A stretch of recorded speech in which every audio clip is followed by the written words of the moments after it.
اللهم صل وسلم وبارك على سيدنا محمد وعلى آله وأصحابه أجمعين. عاملين إيه؟ يا رب يكونوا بخير وفي أحسن حال. يوم جديد وفيديو جديد، وفيديو النهاردة من مطبخ حماتي من بيت العيلة. لما يكون في محشي يا بنات لازم أنزل أعمله عند حماتي وكلنا نقعد نتجمع وناكل المحشي. هنعمل حبة محشي النهاردة بقى على بطية كده، مش قادرة أقول لكم يستاهلوا بقكم. أول حاجة كده معايا طبعا حطيت مية، قلت أسلق الأول الكرنباية. وطبعا الميه بتاعتنا سخنت كده ونملت كده، حطيت فيها شويه ملح ورشه كمون. طبعا الكمون علشان الغازات. وبقى ايه، بقور الكرنبايه زي ما شفتوها معايا كده في اول الفيديو. لو مش حابه تقوريها كده بالسكينه، امسكيها ايه يعني، فرغيها ورقه ورقه، وممكن تسلقيها ورقه ورقه. انا بقى عشان انا مستعجله، وطبعا انتوا عارفين ان انا لوحدي، ولازم طبعا كله يجي وقت الغدا يكون الغدا كله خلصان. فتلاقوني بجري ورا نفسي كده، او الدنيا بتجري ورايا مش عارفه. المهم، رحت سلقت الكرنب كده زي ما انتم شايفين. بكفي الكرنبايه على بوزها الاول كده. الاول من ناحيه العروق تتسلق، وبعد كده بروح قلبها اهو زي ما انتم شايفين معايا كده. وبسلقها وبس وخلاص كده. بعد ما بسلق الكرنب بقى، بروح مسبكه التسبيكه بتاعه المحشي. طبعا عقبال ما التسبيكه بتتسبك بيكون انا قطعت الورق. كده خلاص سلقت الكرنب كله ما شاء الله زي ما انتم شايفين معايا، هما كرنبتين. وطبعا ما تيجي تشتري الكرنب، هاتي الكرنبايه يكون قلبها مفرغ هويان. ما تجيبيش الكرنبايه اللي بتبقى متكوكه قوي دي، فبيبقى الورق بتاعها كله عروق ومش حلو. انا بحب الكرنبايه المهويه دي، بتبقى حلوه قوي. اول حاجه كده حطيت الحله، طبعا بعد الحله اللي انا سلقت فيها يا بنات الكرنب هي اللي بسبك فيها. بشطفها كده بشويه ميه وبعمل فيها التسبيك على طول. حطيت معلقتين سمنه حلوين كده وحبه زيت خلاص. طبعا خرطي بصل كتير كده للمحشي، بيخلي المحشي بتاعك مسكر وزي العسل. وقطعت كده قرنين فلفل سبايسي وقرن رومي. لو مش حابه، انا ساعات بضربهم مع الطماطم كده في الخلاط. بعد ما بضرب الطماطم تكايه كده بديهم تكايه، مش بنعمهم قوي. وملحوظه برضو الطماطم بتاعتي انا مش بضربها اقصد في الخلاط، مش بنعمها قوي. بخليها بتحسها ان هي فيها قطع كده، وكمان ما بصفيهاش. الطماطم بتاعت المحشي ما بصفيهاش في المصفى خلاص. بضربها في الخلاط وعلى على الحله على طول. طبعا كده البصله بتاعتي يا دوب بتبلها بس ما بحمرش البصله. وعملت المحشي معاكم كتير قبل كده في القناه. دي طريقتي وما بغيرهاش، بحب المحشي بتاعي يبقى ني في ني. يا دوب البصليه بتدبل، بروح نازله بالطماطم، وبعد الطماطم بحط رشه سكر وحطيت فلفل اسمر وكمون. ولو عندك كزبره ناشفه ممكن تحطي، انا مش عندي كزبره ناشفه. بعد كده ايه، لو حطي كزبره ناشفه حطي بابريكا، حطي بقى التوابل اللي انت عايزاها، بس انا عملته بطريقه امي كده. كانوا زمان ما يحطوش غير الفلفل الاسمر والكمون. وكمان اهالينا زمان ما كانوش يحبوا يكتروا الفلفل الاسمر قوي للاكل يا بنات. كنا ممكن يبقى الكمون بزياده شويه غير الفلفل، تمام. كده حطيت بقى، لو عندك برضه زي ما قلت لك كزبره ناشفه ضيفي، انا الكزبره خلصانه ومفيش بابريكا. فخلاص كده حطيت فلفل اسمر كمون ملح وسبتها تتسبك. تعالوا بقى نقطع الورق بتاعنا زي ما انتم شايفين كده، انا بقطع الورق. قطعت الورق خلاص وهحطه طبعا في مصفى يصفي الميه بتاعته. وتعالوا بقى بعد ما يتقطع كده، هنقلب الرز بالخلطه. ما شاء الله بصوا وانا بعمل يعني. ما تقعديش في شغله واحده، انت العين عليها الاكل وايد تانية بتشتغل. فتلاقي الدنيا معاكي ماشيه سهل وما شاء الله زي الفل. وطول ما انت ما بتعملي الشغله بتاعتك كده، خلي لسانك رطب بذكر الله. صلي على الحبيب كتير وانت بتقضي الشغله. هتبصي تلاقي ربنا مسهل لك الشغله وشغلتك ماشيه معاكي زي الفل. اذكري الله، استغفري كتير.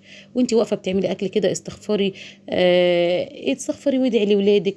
صلي على الحبيب بنية صلاح أبنائنا كده، قول اللهم صل على سيدنا محمد وعلى آله وصحبه وسلم بنية صلاح أبنائنا. اللهم صل على سيدنا محمد وعلى آله وصحبه وسلم بنية ان ربنا يوسع رزقنا كده. انا طول ما انا بعمل اكل فتلاقيني بصلي على رسول كتير. بستغفر ربنا كتير، فزي ما قلت لك خلي لسانك راتب بذكر الله. كده خلاص التسبيكه بتاعتي ما شاء الله زي ما انتم شايفين كده اتسبكت. وتعرفي ازاي ان التسبيكه بتاعتك اتسبكت وبقت حلوه؟ لما تلاقي الايدام بتاعك ده بقى عايم على وش التسبيكه، خلاص تعرفي ان التسبيكه بقت زي الفل.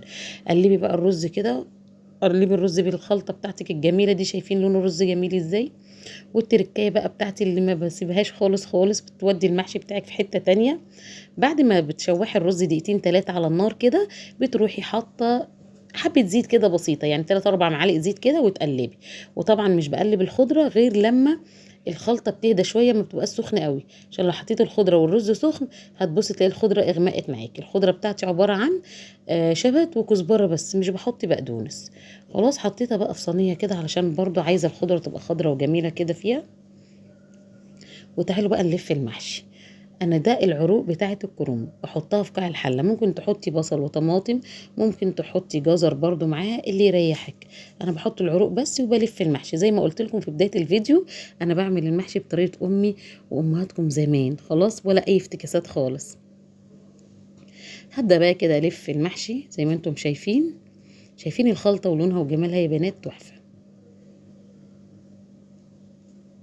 بص برضو انا بلف باستعجال، والله عارفه بقى اما بيكون انا بعمل المحشي ده بمزاج ومش ومعايا الوقت بدري، تبص تلاقيني بعمل المحشي ده صوابع رفنعه وجميله كده وصغننه، ودي حلوه برضو، بس انا علشان انا مستعجله. اللهم صل على سيدنا محمد وعلى اله وصحبه وسلم. لو وصلتي معايا في الفيديو لغايه هنا ما تنسينيش بقى في لايك، يعني دعموا اختكم حبيبتكم بلايك. شكرا جدا جدا جدا على اي مشترك جديد عندي في القناة. شكرا على اي اخت واي اخ واي ام معايا على القناة، ما شاء الله ربنا يا رب يصلح حالكم ويخليكم ويبارك فيكم ويفرحكم باولادكم واحفادكم، اللهم امين.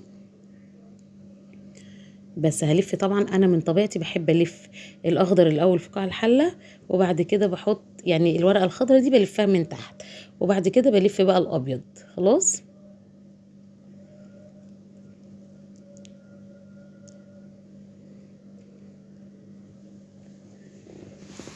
طبعا وانا بقى بلف المحشي كده بعد ما بخلصه، اللهم بارك، شايفين لفيت ما شاء الله سطرين كده، وهتلاقوني بقى خدت الحله كده وقعدت في الارض. انا بس بلف معاكم كده وانا واقفه علشان انا رجلي هتوجعني، طبعا مش هلف المحشي كله وانا واقفه في المطبخ. كده كنت حاطه الحله على النار، اول ما غليت نزلت بقى بطماطمايه جزرايه وبصلايه ورقه لورا حبهان، ونزلت بقى بالبطايه بتاعتي وقشرتين الليمون دول يا بنات، اللي انا لما بيكون نقعه الفراخ فيهم، بنقع الفراخ او الطيور، اي طيور عامه، بمسك القشرتين دول بعد ما بغسلهم قوي قوي كده واروح حطهم، بيشيلوا زفاره، اي زفاره خالص في الطيور. خلاص كده، خلاص بقى المحشي ما شاء الله كرنب. انا لفيت حله ما شاء الله زي ما انتم شايفين. هعبي بقى الكوسه والفلفل برضو،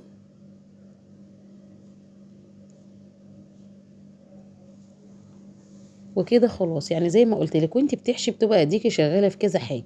يعني مثلا انا كده خلاص البط بيستوي على البوتاجاز، عقبال ما اخلص محشي هيكون البط ما شاء الله استوى وبقى زي الفل. شوف الشوربه بتاعه البط يا بنات، حاجه كده تحفه، اللهم بارك، حاجه عسل. ادي كده خلاص هسقي المحشي. والمحشي بتاعك الكرنب او ورق العنب او اي حاجه لما بتسقيه ما بتعوموش خالص شوربه من على الوش، يا دوب بس الشوربه بتبقى جايه نص الصابع في السطر الاولاني. خلاص. خلاص كده سقيت الكرنب وحطيته على النار. اول ما بيغلي بهدي عليه النار، بيشتغل على نار هاديه خالص زي ما انتم شايفين معايا. والكوسه برضو بنفس الطريقه حطيتها على النار اهي، هبدا بقى هدي على النار تستوي على نار هاديه. تعالوا بقى نشوف البطايه بعد ما استوت. هنعمل لها بقى الخلطه بتاعتنا اللي بتودي البطايه او بتودي الطيور او البط او اي حاجه عندك عايزه تدخليها الفرن، هتطلع معاكي مشويه، والله العظيم ما هتفرقيها عن اللي انت بتشتريها جاهزه من بره. معايا معلقتين صلصه اللي هي معجون الطماطم، معايا عصره ليمونه، معايا رشه ملح، رشه فلفل اسمر، معلقه زيت.